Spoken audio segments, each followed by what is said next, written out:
आपका स्वागत है हमारे most popular show my life my story पर। जैसे कि आप सब जानते हैं, हर स्टोरी कुछ खास होती है। आज की स्टोरी मेरे पापा की स्टोरी है, जो मेरे लिए बहुत खास है। तो चलिए आए देखें।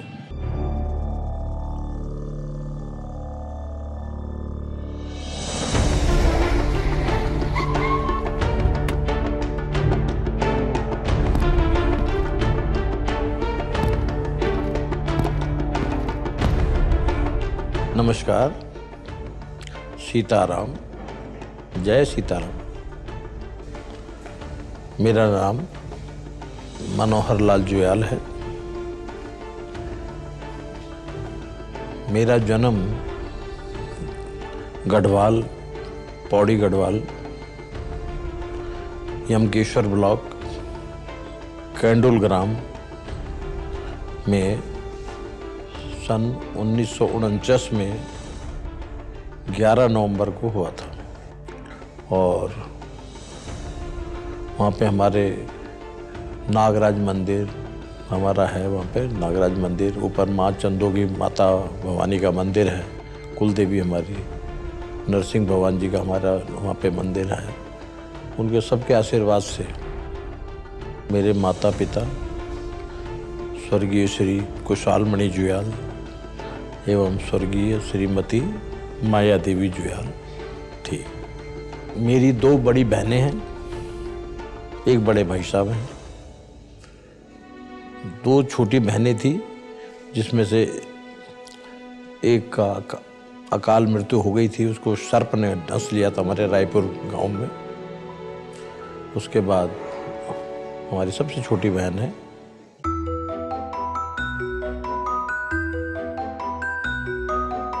पढ़ाई करी श्री गुरु राम राय स्कूल के लक्ष्मण विद्यालय से इंटर करा और गुरु राम राय से बीएससी। और हाई स्कूल मैंने भी क्या नाम नेहरू ग्राम में गुरु राम राय जी का स्कूल था, वहाँ से हाई स्कूल करा। जन्म हुआ तो सीधे हम जन्म के बाद देहरादून ही आ गए थे। और देहरादून में ही हमारे पिताश्री मिलिट्री डायरी फार्म में सर्विस करते थे, समझ लो। रात की ड्यूटी रहती थी, रात को वहाँ पे काम करते थे। और दिन में रायपुर में हमारे पिताजी ने अपनी मेहनत से उस ज़माने में सिर्फ 4,000 रुपये में 40-50 बीघी ज़मीन ले ली थी। और उसमें दिन भर खेती करते थे। बहुत मेहनत करी उन बेचारों ने। उन्हीं के आशीर्वाद से, उन्हीं का गुण मेरे अंदर आया कि मैं मेहनत कर्म प्रधान विश्व कर राखा, जो जस करे सो तस फल चाखा। वही हमारे अंदर भावना रही कि भाई कर्म करो। पिताजी का तो मतलब परिवार में भी उनकी इतनी वो थी कि वो छोड़ो, लेकिन बहुत दबंग थे, किसी से दबना नहीं। और मतलब निष्पक्ष आदमी। लेकिन यह है कि वो निकम्मों से बड़ी उनको खुंदक रहती थी ना। हमारे 2 जिया जी होते थे, अभी एक तो नहीं रहे, एक तो अभी हैं। एक तो चंडीगढ़ में है, वो तो अप टू डेट और काम कुम करने में और बाहर कुछ। और दूसरे हमारे फौजी में थे। और फौज से जब रिटायर हुए ना, वो कुछ नहीं करना।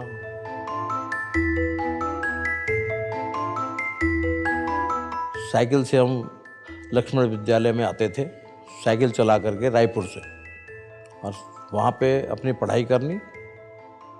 और शाम को ट्यूशन करता था। शाम को उस ज़माने में 60 रुपये मेरे को मिलते थे। उससे मेरा सारा साइकिल का खर्चा चलता था, सब कुछ चलता था। पिताजी के रिटायरमेंट के बाद उनकी सैलरी भी जो मिलती थी उस ज़माने में, वो भी बंद हो गई। तो फिर वो खेती से ही हमारा खेती करनी, अपने आप हल लगाना, अपने आप धान बोने, गेहूँ बोना, सारी खेती करनी। हमारी माताजी तो इतना बढ़िया खाना बनाती थी कि हमारे जो मित्र मंडली आ जानी, 10-10, 12-12 लड़के आ जाने स्कूल से, सबको खाना खिला देगी, सबको तृप्त करके। आज तक हमारे मित्र याद करते हैं, यार जो हमारी माँ जी ने खिलाया था वो कहीं नहीं ज़िंदगी में मिला हमें। बहुत ही अच्छे विचारों की माता थी हमारी। और उनका एक ही रहता था कहना कि बेटा कह मुख निमरण बल, गढ़वाल में बोलते हैं कि किसी का मुंह नहीं मारना, मतलब किसी को भी नाराज नहीं करना।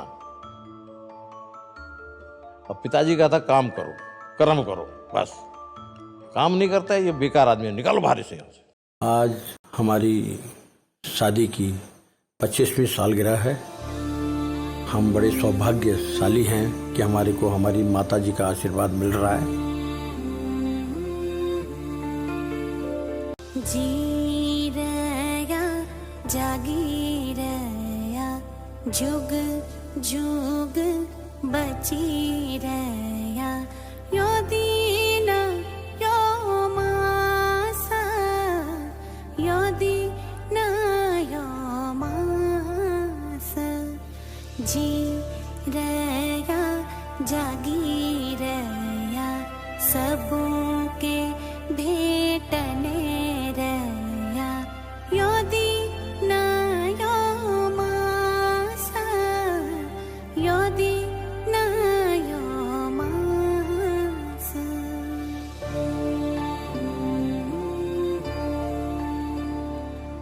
जी रया जागी रया जुग जुग बची रया यो दीन यो मासा यो दीन यो मासा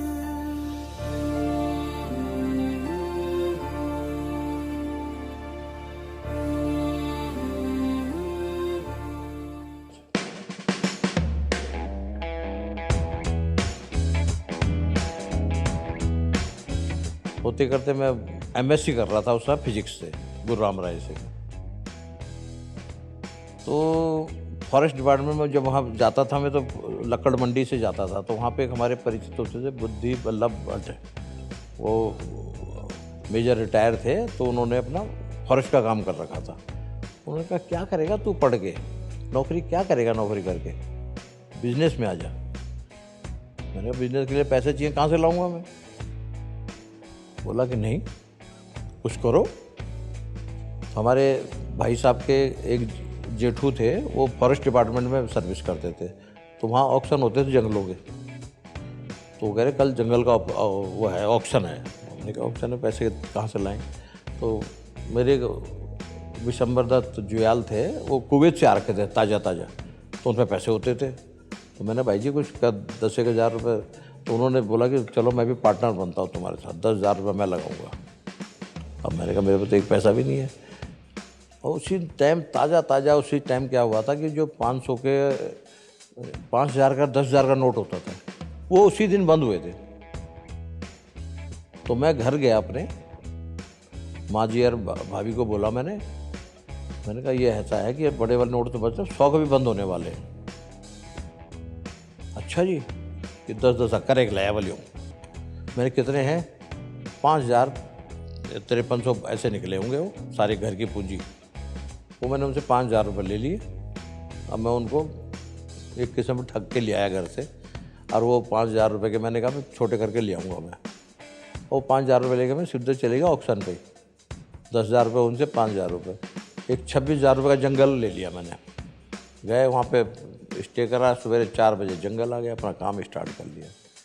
और पहले ही जंगल में घाटा हो गया। अब हमने कहा चलो, फिर लगे हाथों मैंने एक 4,000 रुपये का जंगल और ख़रीद दिया, और 4,000 के जंगल में पैसे बच गए। फिर एक और ले लिया, 18,000 का एक और ले लिया उधर झाझरा में, वहाँ से फिर वो रोटेशन ऐसा चल गया कि वो काम हो गया शुरू।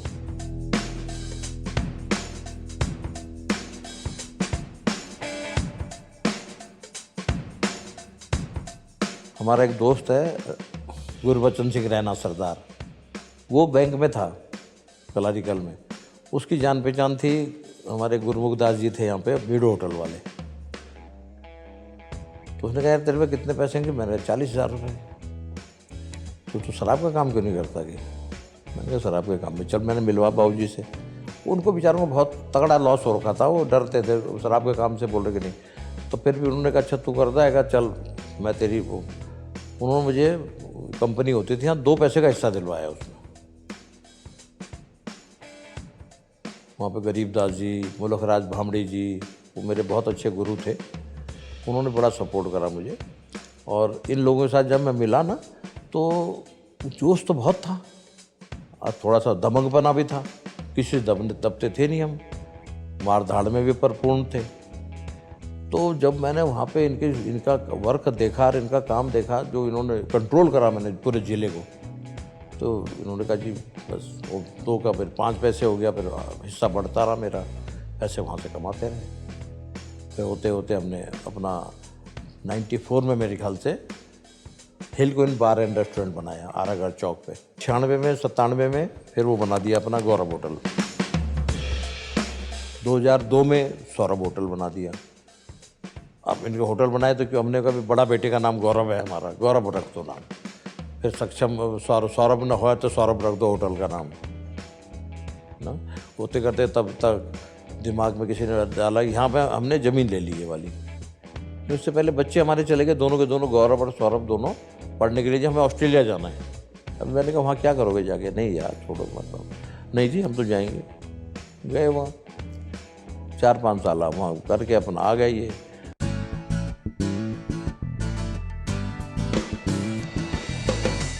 ससुर साहब वही फॉरेस्ट अफसर होते थे, श्री प्रजाराम बड़ौला जी। तो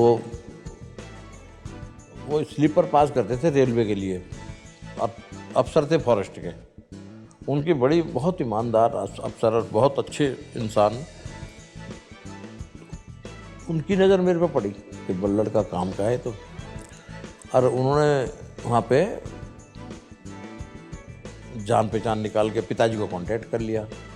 पिताजी भी लड़की ढूंढ रहे थे, उन्होंने पसंद करा, वो बात हो गई। हमें तो परवाह नहीं थी, हमें तो काम से मतलब रहता था। पिताजी ने जो कर दिया ठीक है, शादी कर ली। 1974 में शादी हुई, प्रभा देवी हमारी पत्नी, और उसके आने से फिर भाग्य खिल गया। गणा हो या कोई का गण साहे, देना हो या मोरी का नारणा है। मेरा नाम प्रभा जुयाल है और शादी से पहले मैं बडोला थी। पापा की कास्ट बडोला है।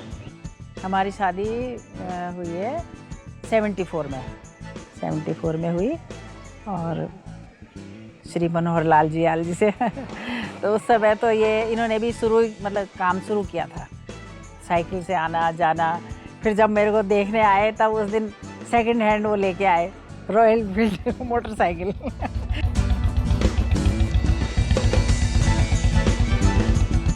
वाइफ ने टोटली सपोर्ट करा, बच्चों को उसी ने संभाला। मैंने तो बच्चों को टाइम ही नहीं दिया भाई, तो मैं काम करता या बच्चों को देखता। बेचारी बच्चे बीमार होते थे ना, डॉक्टरों के पास बैठे रहना दिन भर। होते करते फिर हमारे बेटा हो गया गौरव, सौरभ, सक्षम। बड़ा बेटा हमारा गौरव जुयाल है, दिल का बहुत अच्छा है।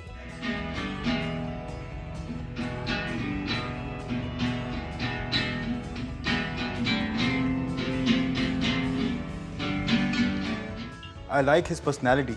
और आजकल वो डिपार्टमेंटल स्टोर अपना उसने बना रखा है वहाँ पे जाखन में, राजपुर रोड जाखन देहरादून में, और उसे आजकल उसको चलाता है। मैंने कहा भाई और चीज़ संभाल ले काम, कि पापा मैंने जब मैं ऑस्ट्रेलिया में था मैं डिपार्टमेंट स्टोर में काम करा हुआ, तो मैं वही चाहता हूँ। मैंने कहा फिर बना ले भाई, एक शुरुआत कर ले, अभी छोटे से कर रहा है, मैंने तो बड़ी जगह बना के दे दूँगा मैं।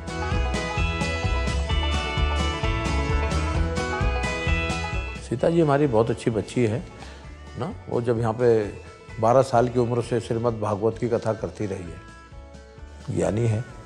मेरा नाम सीता जुयाल है, मेरे हस्बैंड का नाम श्री गौरव जुयाल, और मेरी शादी को 18 साल पूरे हो गए।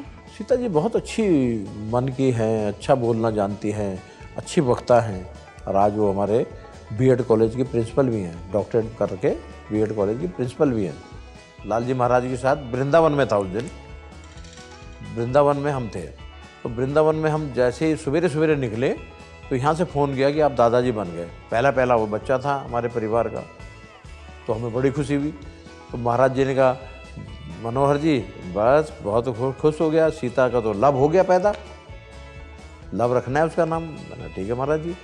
और मैंने लव क्या है यहाँ पे, गाड़ी में क्या है, और गाड़ी में उसमें दिवाली का टाइम होता है ना, दिवाली का टाइम था वो, तो उस ड्राई फ्रूट के डब्बे पड़े हुए थे, ड्राई फ्रूट का डब्बा जो गाय आ रही सबको महाराज जी अपने हाथ से खिलाई जा रहे, बड़े खुश, बहुत खुश। तो उसके बाद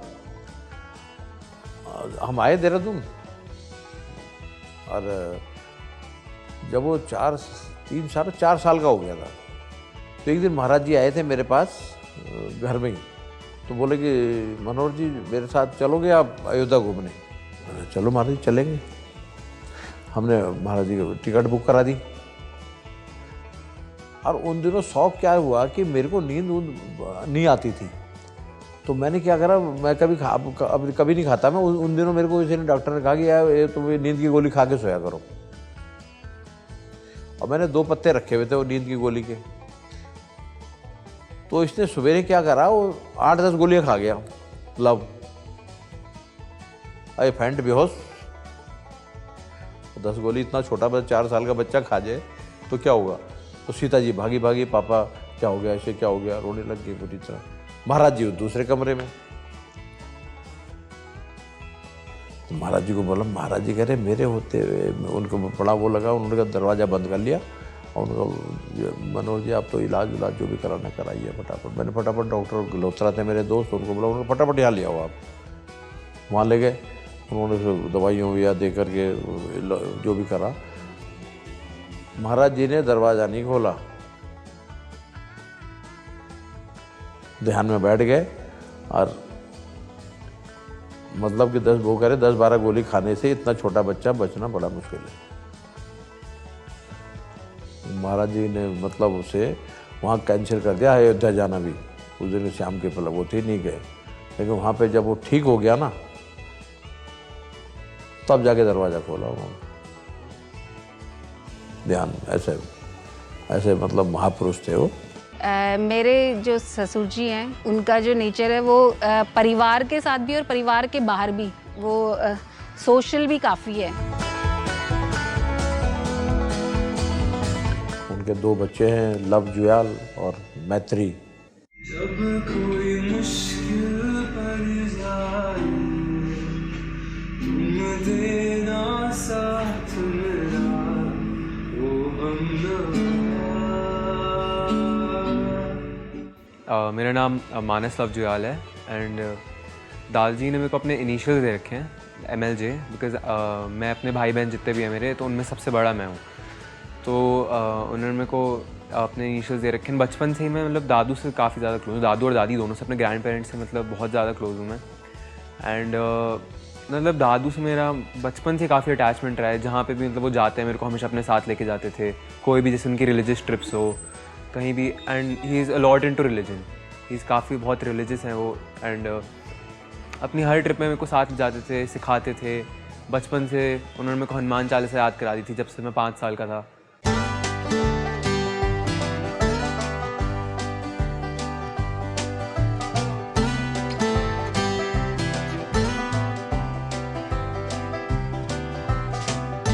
सौरभ जी तो हमारे सबसे ज़्यादा इंटेलिजेंट बॉय हुई होता था। मेरा नाम सौरभ जी याद है, और मैं पुत्र उनका दूसरे नंबर का। उनकी धर्मपत्नी अंबिका जुयाल है। मेरा नाम अंबिका है, अंबिका जुयाल, और शादी को हम 17 साल हो गए। हस्बैंड का नाम सौरभ जुयाल है, मैं 2nd नंबर की बहू हूँ। बड़ी बेटी है खुशी, महक स्कूल का नाम है उसका। 2nd नंबर उनका बेटा है हर्षित, और फिर है गायत्री उनकी बेटी। 2 बेटी और 1 बेटा। बहू बेचारी बहुत अच्छी है हमारी, बहुत काम करती है, बड़ा सबकी सेवा करती है। ससुर जी मेरे व्यक्तित्व तो उनका बहुत ही अच्छा है, बहुत सुनहरा, बहुत ही महान इंसान है वो बहुत सोशल हैं, सबकी मदद करने वाले हैं।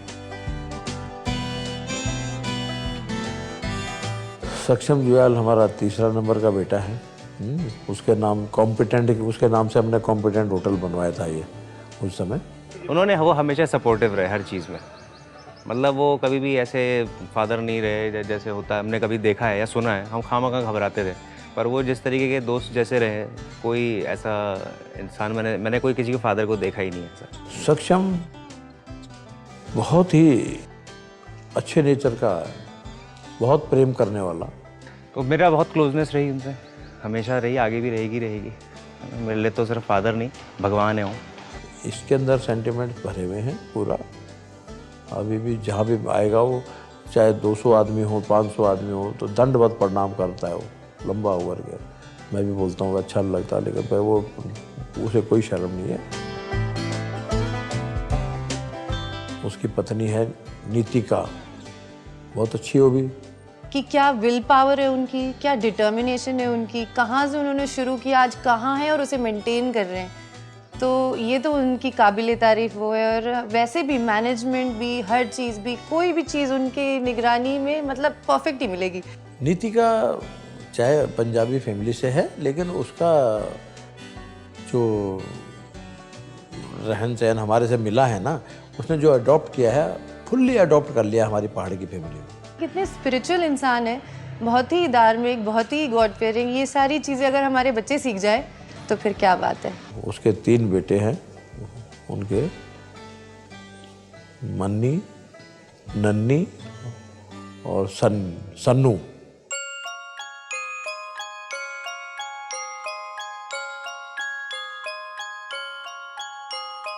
तृप्ति बिटिया हुई लास्ट में, वो भी 8-9 साल बाद ना। उस समय हमारी बिटिया नहीं थी, बेटे ही थे, 3 बेटे।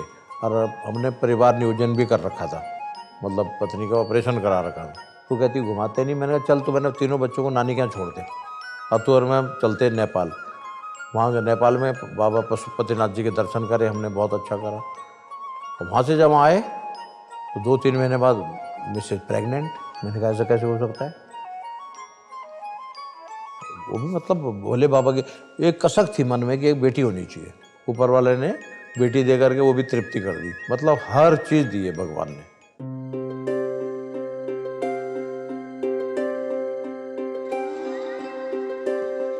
मेरा नाम तृप्ति जुयाल सेमवाल है और मैं सबसे छोटी बेटी हूँ। मेरे 3 बड़े भाइयों के बाद मैं पैदा हुई थी। हमारी माँ जी जो बनाती थी ना खाना, माँ जी का खाना बनाया हुआ और तृप्ति का बनाया हुआ खाना, स्वाद ही अलग है। ये कह लो कि चलने से लेके शायद आज तक हर एक स्टेप वो मुझे सिखाते जाते हैं कि न जाने अनजाने में, डायरेक्टली इनडायरेक्टली वो मुझे बताते हैं कि कैसे क्या करना है।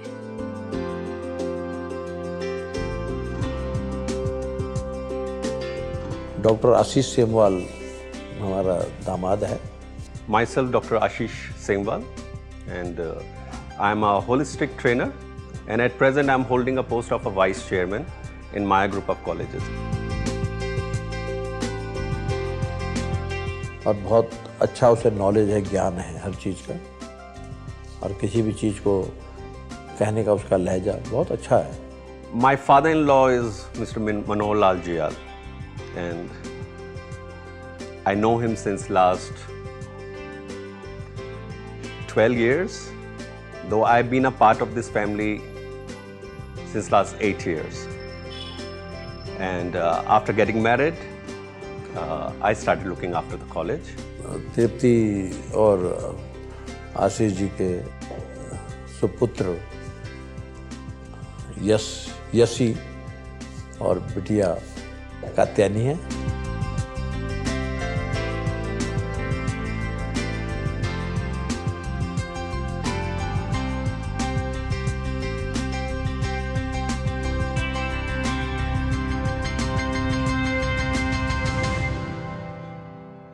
मेरे प्रभु राम जय सिया राम, नासे रोग हरि सब पीरा, जपत निरंतर हनुमत वीरा।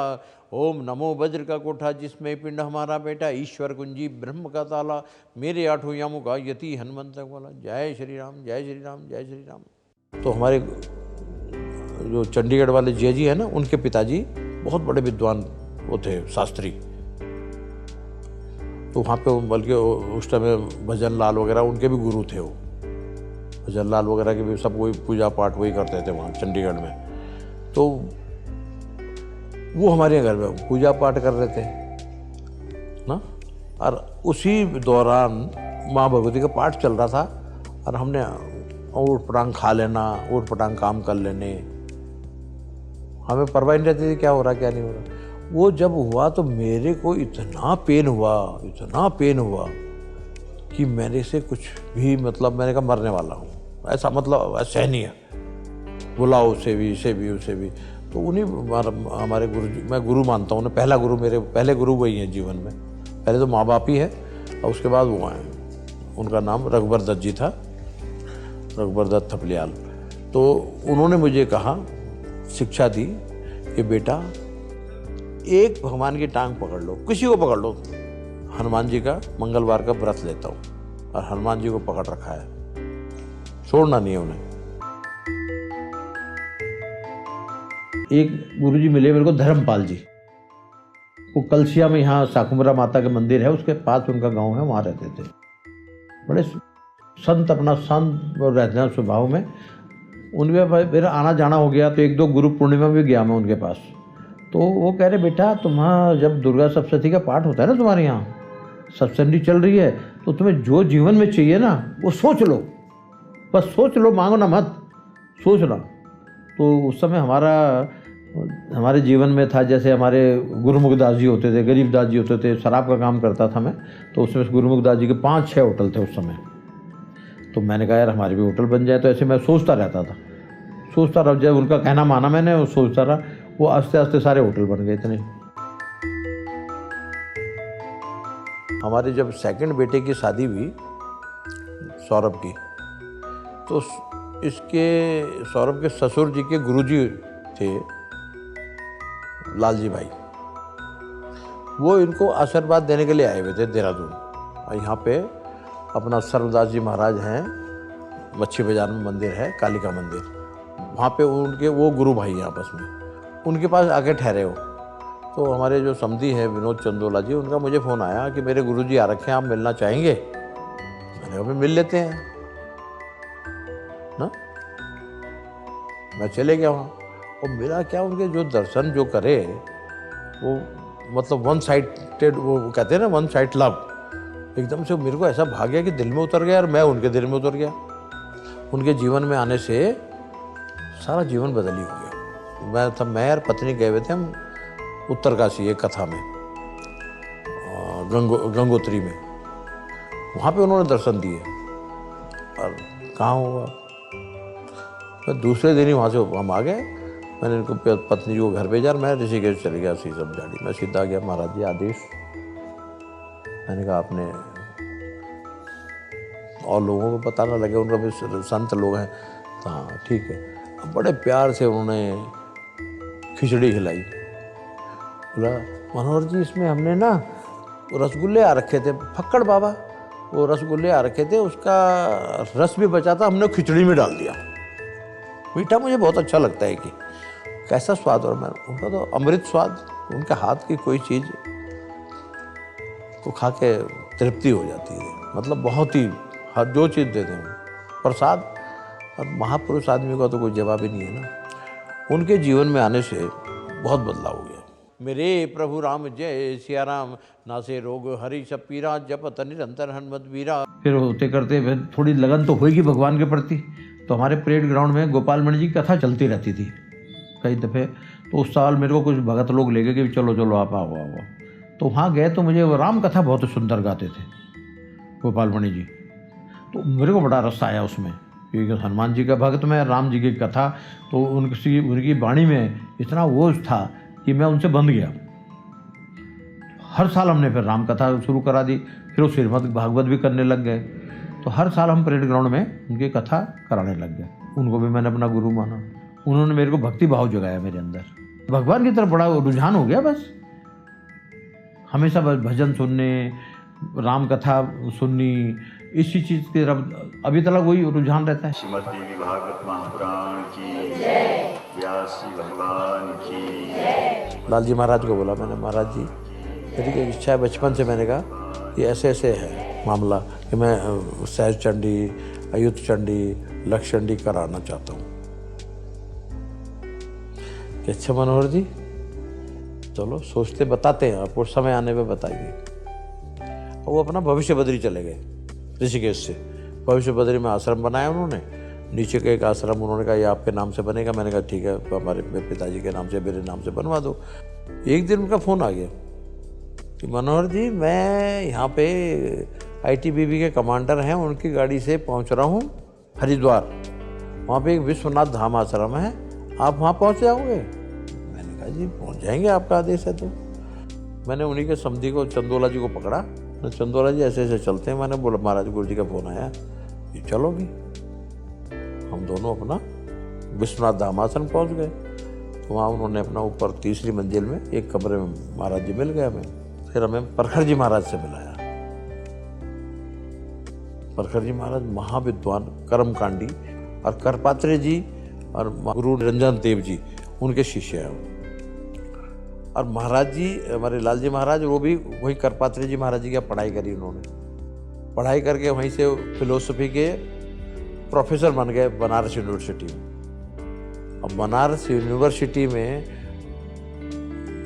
अपना प्रोफेसर से रिटायर नहीं हुए, छोड़ दिया बीच में, वैराग्य जाग गया और अपना उन्होंने वहीं एक आश्रम कुटिया जी बना लिया रेत में बनारस में। होते होते वो अपना रोज़ सरजू में स्नान करने जाते थे। सरजू में आ जाना उन्होंने अपना। एक दिन क्या हुआ कि सरजू में स्नान करते हुए एक मूर्ति पैर में लग गई। कुछ चीज़ लगी तो उनका क्या है, उठा के नीचे से झुके तैर के नीचे गए, उन्हें देखा, निकाला तो हनुमान जी की मूर्ति। उन्होंने कहा अच्छा ये तो मेरे इष्ट है, हनुमान जी उनके इष्ट थे। उनको हनुमान जी को लेकर के और अपने आश्रम आ गए। आश्रम में 5-6 महीने तक वैसी मूर्ति की पूजा करते रहे, वैसे रहते रहे। वैसे फक्कड़ बाबा फूस की झोपड़ी बना रखी उन्होंने। तो एक दिन एक उनका भगत आया, उन्होंने महाराज जी ये मूर्ति है ना जो, इसको आप मुझे दे दो, आप मैं 5 लाख रुपए दे देता हूँ आपको उस ज़माने में, इसमें आप फर्स्ट क्लास आश्रम बना लो। उन्होंने कहा मैं क्या कह रहे हो तुम, कैसे? उन तो समझा पीतल की मूर्ति है, वो थी सोने की मूर्ति। और वो 12.5 किलो की सोने की मूर्ति देखिए, उनको उनके दो हाथ करा। उनका मैं तो साधु हूँ, और क्या कर रहा हूँ, उन्होंने वो मूर्ति को उठा करके फिर सरजू में फेंक आए रात को।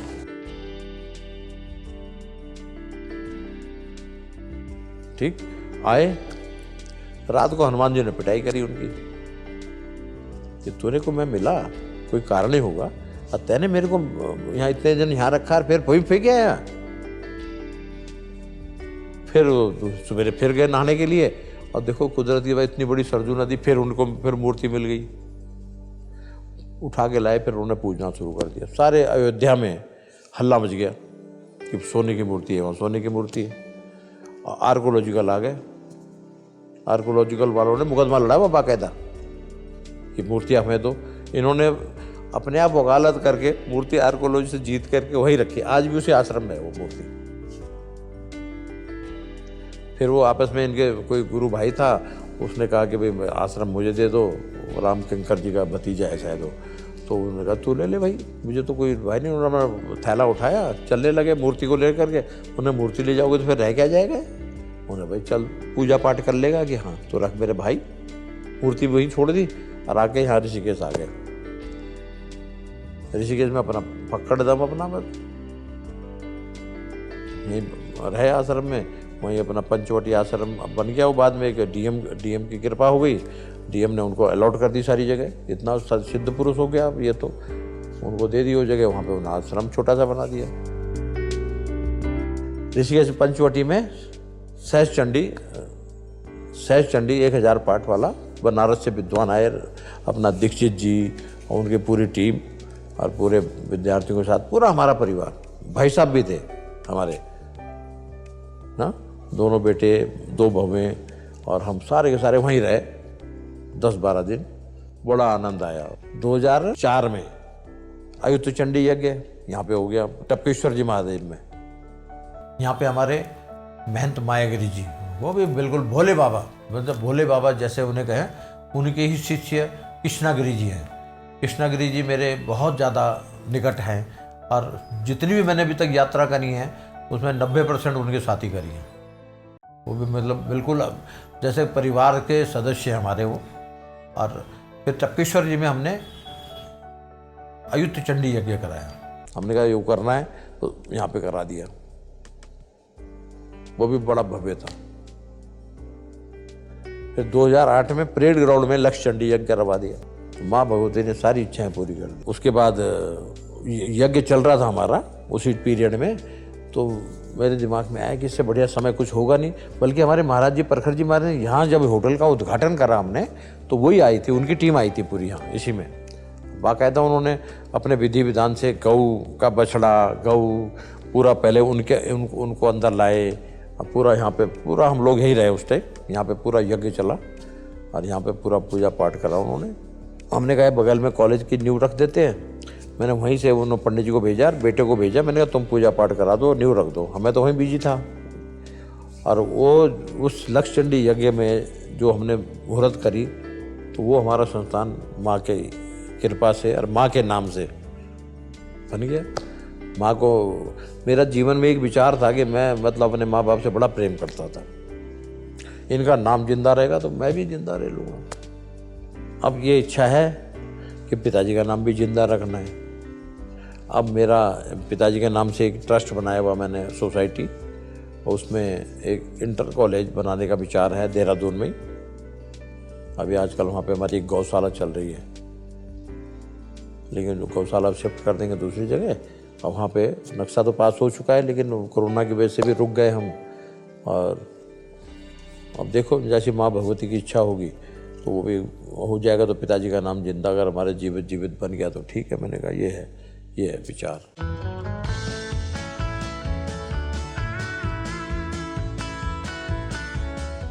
सवेरे मेरा 6 बजे का करीब उठने का रहता है, कभी आप 5:30, कभी 6, कभी 6:30। और उठ करके अपना 3-4 गिलास पानी पीना है गरम, फ्रेश होके फिर अपना थोड़ा सा बाहर अपना भगवान जी के दर्शन वगैरह करके, और तब तक सूर्य नारायण जी अगर निकल गए तो सूर्य नारायण भगवान जी को प्रणाम करके फिर अपना एक्सरसाइज कर लेता हूँ।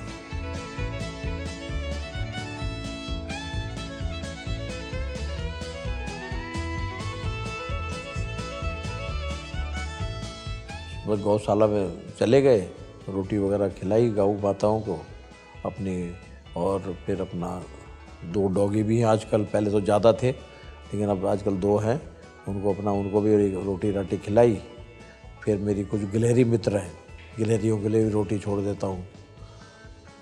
फिर मतलब चींटियाँ हैं कुछ, चींटियों के लिए भी अपना डाल दिया कुछ, और वॉक करके फिर अपना स्नान करा, फिर अपना पूजा चले गए।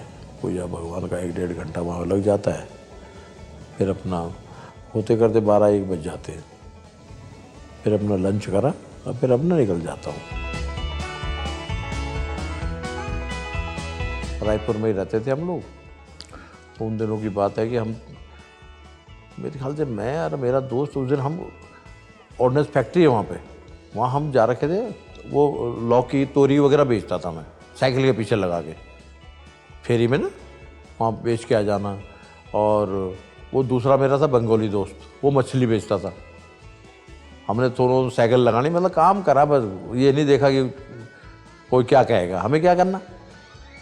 मजदूरी भी कर ली, केले भी बेच लिए, सब्जी भी बेच ली ना। बल्कि एक मेरा दोस्त था, छुट्टियाँ पड़ी हुई थी हमारी और गर्मियों की, तो यार हमने खाली क्या करेंगे। अभी मैंने कहा आजकल तरबूज और बहुत अच्छे लगते हैं ना, तो गर्मियों में बहुत अच्छे लगते हैं। मैंने कहा चल एक ठेली भर के लाते हैं, तरबूज और ककड़ी खीरा लाएंगे और वो सारे गांव में बेचेंगे, इधर नत्थू वाला साइड में। हम गए जी, मंडी गए, यहाँ पे किसी ने हमें ठेली नहीं दी, ठेली किराए पर नहीं दी। बोला गारंटी लाओ अपनी। अब गारंटी हमें कोई जानता ही नहीं था।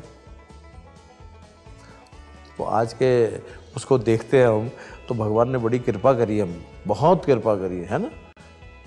वो तो एक दोस्त मेरे गुरबचन सिंह रैना है, वो मेरा बचपन का ही दोस्त है, मेरे साथ ही पढ़ा हुआ और बहुत ही ज्ञानी है, अपने गुरु ग्रंथ साहब का बहुत ज्ञानी है, तो उससे बहुत अच्छे दृष्टांत देता है वो ना। तो वही है मेन। तो अभी पीछे मुझे कोरोना हो गया था तो वो बड़ा चिंतित रहा, उसको भी कोरोना हो रखा था, मुझे भी हो रखा था, तो बल्कि उस शख्स हमको बोला नहीं तो चार्टर्ड लकर और दिल्ली ले जा, ये कर, तो मतलब काफ़ी फिक्र करता है। अभी मेरे साथ कुंभ में भी गया हुआ था वो बींगे सरदार कोई नहीं, मैंने कहा चलेगा कि चल, मतलब ऐसा। एक हमारा है मुखर्जी है, वो भी मेरे साथ ही पढ़ता था, वो जो क्या नाम स्टूडेंट लाइफ में वो मछली बेचता था और मैं सब्जियां बेचता था, तो हम इकट्ठे चलते थे साइकिलों में। हमारे बहुत अच्छे एक ममगाई जी हैं, एसपी ममगाई जी, वो नाटककार हैं और बहुत हमारे प्रेमी हैं। पता नहीं कुछ इंसानों से अच्छा प्रेम हो जाता है। हमारे अशोक मिश्रा जी हैं, वो ONGC में डायरेक्टर वगैरह पद से रिटायर हो गए हैं, वो उनसे भी हमारा बड़ा प्रेम। और ये दो व्यक्ति ऐसे जुड़े हुए हैं मेरे जीवन में कि जो भी कोई धार्मिक कार्य करते हैं ना, तो सबसे पहले उनको आह्वान होता है। दोस्ती की परिभाषा तो सीधा सा ये है कि जो दुख में काम आ जाए आपके, वही दोस्त है। टाइमली चेंज होते रहते हैं ना, जैसे उस समय मैं फटाफट उसमें आया, मैं लकड़ी के काम में आया, तो जो बड़े बड़े ठेकेदार थे उनको देखता था मैं कि भाई इनके बराबर बन जाऊं मैं, वहाँ नहीं बन पाए। तो फिर अब जब शराब के काम में आया तो शराब के ठेकेदार बनना बड़ा चाहा, होटल लाइन में आए तो होटल में भी बड़ा बनना चाहा। तो हर जगह प्रतिस्पर्धा तो अपने आप ही हो जाती है फिर ना। जैसे कॉलेज के काम में आए तो हम चाहते हैं हमारा कॉलेज और बहुत बढ़िया चले, जल्दी से हम इसे यूनिवर्सिटी बना दें ना। तो ये तो समय पे उसकी चेंज होती रहती है। दान तो होना ही चाहिए, जितना भी अपने पे से हो सके, किसी भी निर्बल की, ज़रूरतमंद की मदद करनी ही चाहिए इंसान को। काय के लिए? छाती में तो लिख कर ले जाएगा कोई, यहाँ सब कुछ साथ यही रह जाना है, ये तो निश्चित है ना। किसी के साथ जाति ना करे आदमी, किसी के साथ धोखाधड़ी ना करे, किसी के साथ बेईमानी ना करे ना।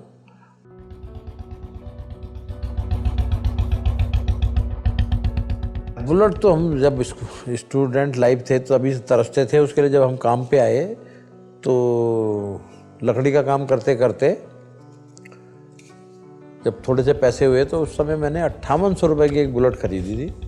और उसके बाद ठीक है 10 बुलेट नहीं बदली होंगी, बुलेट ज़रूर रखता था मैं साथ में। जब बाद में कार भी ले ली तो उसके बाद बुलेट रहती थी। यात्रा करने का बड़ा शौक है, जहाँ ईश्वर का कुछ वो मिल जाए ना, उस पीरियड में एक तो बड़ा आनंद आता है। तो लगभग मुझे हमारे गुरुदेव के आशीर्वाद से प्रखर जी महाराज जी ने बहुत यात्राएं करा दी हैं। हमने जो हमारे 51 शक्तिपीठ हैं उसमें से मेरे ख्याल से 40 शक्तिपीठ तो दर्शन करा चुके हूँ। इवन पाकिस्तान ले गए मुझे हिंगलाज भवानी माता के दर्शन कराने पाकिस्तान में, जबकि हमारे लिए बड़ा मुश्किल था जाना, वहाँ भी करके आए। श्रीलंका ले गए, बांग्लादेश ले गए, 2 बार कैलाश मानसरोवर भी गए हम।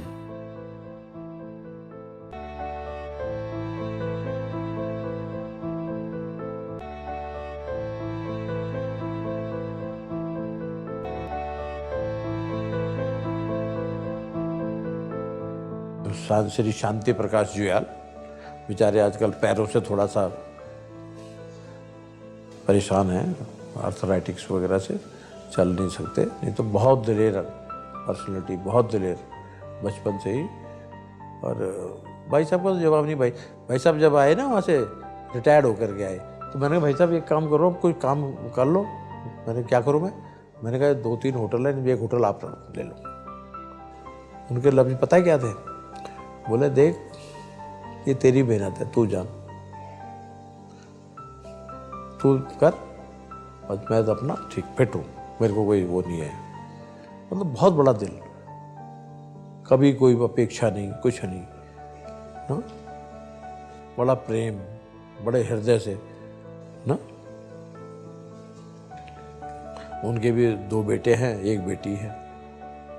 सुनील जुयाल बड़ा बेटा है। उसके जब वो छोटा था तो सबसे पहले परिवार में हमारे वही आया। बड़ा वो था पिताजी और दादा, उनके हमारे माता पिताजी का सबसे बड़ा वही हो गया ना। जैसे हमारे यहाँ वो हो गया लव, वैसे वहाँ पे वो था। और उसके क्या हार्ट में होल, और उस ज़माने में हार्ट में होल का कोई इलाज ही नहीं था। एक वहाँ पे ऑल इंडिया मेडिकल इंस्टीट्यूट में होता था। अब हम लोग इतने पैसे वाले भी नहीं थे, तो मोटरसाइकिल तो था मेरे पास। मैं इसे मोटरसाइकिल में बिठा करके, एक जने पीछे को बिठा करके इसे ले जाता था दिल्ली, महीने में एक बार। वहाँ इसका चेकअप करा करके फिर आना। एक दफ़े से फिट पड़ गया वहीं चेकअप के बाद, इसको कोई टेस्ट होता है ना उसके बाद, तो अब डॉक्टर बोल रहे थे बचना मुश्किल है इसका। कि मैंने कहा साहब मुझे नहीं पता, मैं पैर पकड़ लिए। डॉक्टर क्या थे, वेणुगोपाल, ऑल इंडिया एम्स में, मैंने उसके पैर पकड़ लिए। अच्छा, तो ओके, ऑपरेशन थिएटर ले जाओ इसे बच्चे को। फिर उसके उन्होंने पंच किया, तो उसको 5, 7, 10 साल की लाइफ मिल गई। फिर उसके बाद पैसे आ गए थोड़े बहुत। मैंने एक दिन करा, मेरे को पता लगा कि अपोलो में, मद्रास में इसका इलाज है। मैंने उसे बिठाया अपने साथ, बड़ा पे हो गया था इतना बड़ा। मैंने फ्लाइट का टिकट कराया, मद्रास चले गया, उसे ले गए। वहाँ उसने कहा डॉक्टर गिरीनाथ होते थे, उन्होंने कहा okay I will operate it. मैंने कहा ठीक। वहीं भर्ती कर लें, भाई साहब को फ़ोन कर दिया मैंने, भाई साहब मैंने कहा ऐसे ऐसे यहीं पे आ जाओ। भाई साहब भी आ गए, भाभी भी आ गई। फिर मैं चले गया वहाँ रामेश्वरम जी, मैंने वहाँ पे पूजा पाठ करा अपना, भगवान भोलेनाथ को मनाया। मैंने कहा इसका ऑपरेशन, भगवान ने ठीक कर दिया, उसका ऑपरेशन फिट हो गया वो। बल्कि हमारे परिवार में तो सबसे पहले उन्हीं की नौकरी लगी थी। उन्होंने उसी टाइम पे असिस्टेंट सुपरवाइज़र लगा दिया था मिलिट्री फार्म में। आप ये देख लो, 10वीं पास आदमी असिस्टेंट सुपरवाइज़र लग गया मिलिट्री फार्म, बहुत बड़ी बात थी। भाई साहब ने वहाँ से बना, पैसे उसे कमा के, उन्हीं की वजह से घर पर चला हमारा, उन्हीं की वजह से भाभी के पास पैसे आए। मैं अपनी भाभी को लक्ष्मी मानता हूँ अपनी। 5,000 रुपये उसने दिए थे मुझे काम करने के लिए। सबसे पहली लक्ष्मी माता मेरी वही है। यही है जीवन का सार, कि जीवन जो बदली होता है वो गुरुओं की कृपा से ही होता है ना। उसमें जैसे कुछ सेवक भी मिल जाते हैं। एक हमारे यहाँ घर में शुरू से एक जगत सिंह है, वो मेरा मतलब बहुत ज़्यादा सेवादार है। उसने मेरी माँ की, जो मैं नहीं कर सकता था, जब माँ मरी तो पूरी सेवा करी उसने। और जब उसे मैं कुछ इनाम देने लगा, बोला मैंने अपनी दादी की सेवा करी है, मैं कुछ नहीं लूँगा। बस ऐसा स्वाभिमानी लड़का इस जीवन में मिलेगा नहीं। अभी भी हमारे घर पे है वो, और अभी भी रात को भी अभी मालिश करा करके, पूरी सेवा करके तब सुलाता है मुझे भी ना। ये है जीवन का सार। मेरे प्रभु राम जय सिया राम, नासे रोग हरि सब पीरा, जपत निरंतर हनुमत वीरा। ओम नमो वज्र का कोठा, जिसमें पिंड हमारा बेटा, ईश्वर कुंजी ब्रह्म का ताला, मेरे 8 यामों का यति हनुमंत वाला। जय श्री राम, जय श्री राम, जय Shri Ram. Long live, live healthy and a nice life. ये यहाँ पे पार्लर होते थे, वीडियो गेम पार्लर में वीडियो गेम खेलने चले गए थे हम। तो तीनों भाई चले गए थे, बाल काटने के पैसे दिए अम्मी ने, हम चले गए पार्लर। वहाँ दिन भर वहाँ बिल्कुल खो गए वीडियो गेम में। फिर किसी को भेजा पापा ने कि वहाँ होंगे, देखो।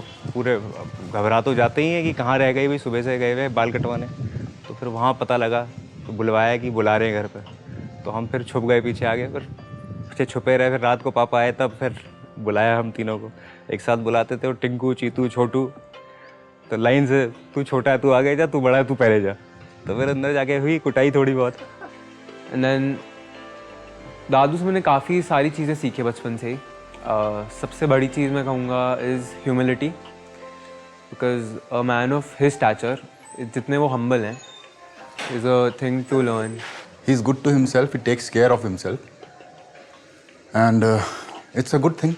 अच्छी बात है कि वो अपना ध्यान रखते हैं, अपना उनका सोशल स्ट्रक्चर कैसा होना चाहिए उसके लिए वो बड़े वो रहते हैं। He is aware of what he should do for himself. Wish तो यही है कि बस मैं तो यही कह रही हूँ कि भगवान उनकी खूब लंबी आयु करे, है ना। ऐसे ही वो हमारे सिर पे छत्र बन के रहें हमेशा मेरे बच्चों के ऊपर, और सबकी ज़रूरतमंदों की, सबकी, अपने कुटुंबजनों की, जितने हमारे अपने जहाँ जहाँ हमारे प्रतिष्ठान हैं, हमारे कर्मचारी हैं, सबका सुख दुख देखते रहे। बस हम तो यही चाहते हैं 100 साल तक उनकी उम्र होए और सुखी रहे, स्वस्थ रहे। एक पेड़ होता है ना, उसकी जड़ होती है मजबूत एकदम, तो वैसी मजबूती के साथ रहते हैं और अपने परिवार को बिल्कुल मजबूत रखते हैं। हर एक की जैसी जिसकी जो इच्छा है या जिसको जो चाहिए हमेशा उसको प्राप्त कराते हैं और बहुत ही मेहनती इंसान है, बहुत ज़्यादा। हर क्षेत्र में वो हमें आगे बढ़ाते हैं, घर में भी और घर के बाहर भी उन्होंने काफ़ी हमें आगे बढ़ाया। And the best part about him is that he's very positive and very humble. I've never seen a person who is so humble.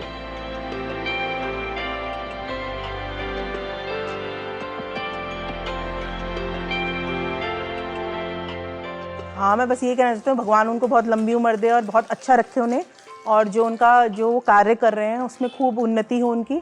मेरी मदर इन लॉ तो बहुत ही गुणी व्यक्ति हैं, खैर जैसे मैंने आपको पहले भी कहा था, बहुत ही अच्छी इंसान है, घर को जोड़ने वाली, जैसे एक माँ होती है बस वैसी। उनके लिए तो हमेशा ये अच्छी दुआएं निकलती हैं, खैर बहुत अच्छी लेडी है वो। कभी ऐसा महसूस नहीं हुआ कि हम उनकी मतलब डॉटर इन लॉ है, बेटियों जैसा रखती हैं हमें। मैं इस माध्यम से यही कहना चाहती हूँ कि उनका वो हमेशा स्वस्थ रहें। सास जी का नेचर बहुत ही सॉफ्ट नेचर है, वो भी मतलब वही कि वो भी हर किसी को समझती है। उन्होंने भी हमेशा बेटी वाला प्यार हमें दिया है। बस उन्हें तो मैं यही बोलूँगी कि वो हमेशा हमेशा इसी तरह हमारे साथ रहे, उनका प्यार हम पे बस बना रहे और वो अपनी शिक्षा हमें इसी तरह देते रहें और जीवन में खूब तरक्की करें। हम बच्चों को, हम सबको उनसे सीखने के लिए मिलता रहे। मम्मी के लिए तो जो भी बोलूँ कम ही है, वो तो जैसी है बस अब वैसी ही रहे, बहुत ही प्यारी सी, बहुत ही सिंपल।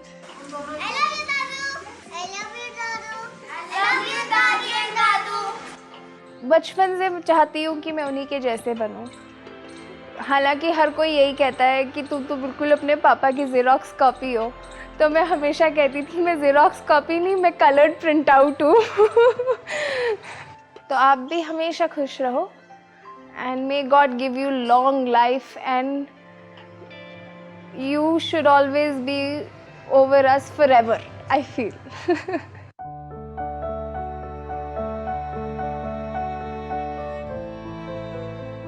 यूथ को तो उनसे यही सीखना चाहिए कि जो उनकी दृढ़ता है और जो उनका एक हम्बलनेस है, जो उनके अंदर एक बूंद भी अहंकार नहीं है।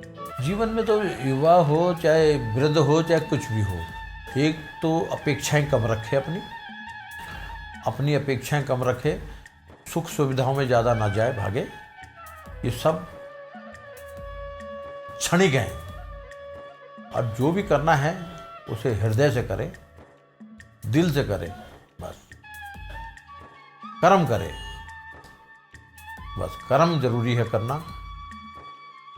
कर्म बहुत आवश्यक है जीवन में, बगैर कर्म करे हुए बेकार, जीवन बेकार है, व्यर्थ है उसका जीवन। अपने लिए अनुशासन में बनाए। जो इंसान अपने लिए अनुशासन नहीं बना सकता वो कभी तरक्की नहीं कर सकता। मुझे क्या करना है ये मैं अलग एक यूनिट हूँ। हर इंसान अपने कर्मों से अपने को बनाता है। उसे अपने आप निर्धारित करना है कि मुझे क्या करना चाहिए, क्या नहीं करना चाहिए, मेरे लिए क्या अच्छा है, क्या नहीं अच्छा है।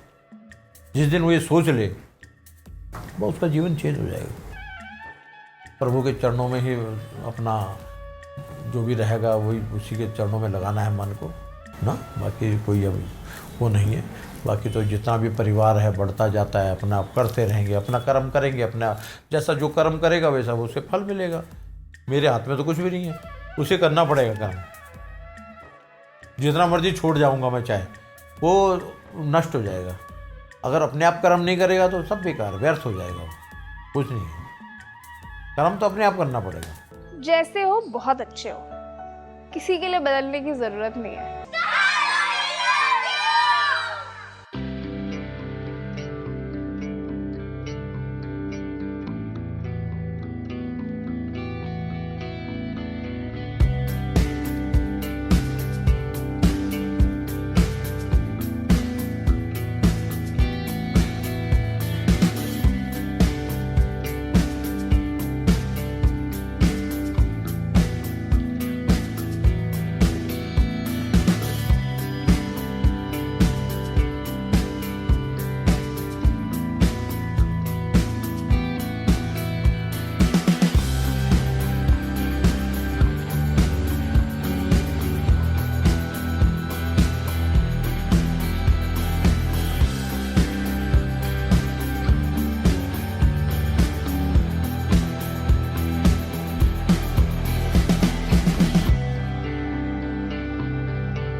कैसी लगी आपको ये कहानी?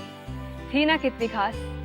अगर आप भी चाहते हैं कि आपके परिवार पर भी एक प्यारी सी कहानी शूट की जाए तो हमसे कांटेक्ट कीजिए हमारे दिए हुए लिंक पर। अपना फीडबैक हमें ज़रूर दीजिए। आपको ये कहानी कैसी लगी? हमारे इस वीडियो को लाइक और शेयर ज़रूर कर दें और हमारे चैनल को सब्सक्राइब करना ना भूलें। दोस्तों, ये कहानियाँ सिर्फ आपके लिए नहीं है बल्कि आपके आने वाली जनरेशन्स के लिए भी है। ये कहानी है सदियों के लिए। दोस्तों, अगले एपिसोड में फिर मिलेंगे एक नई खूबसूरत कहानी के साथ। तब तक के लिए राधिका और माई लाइफ माई स्टोरी की टीम को इजाज़त दीजिए। नमस्कार।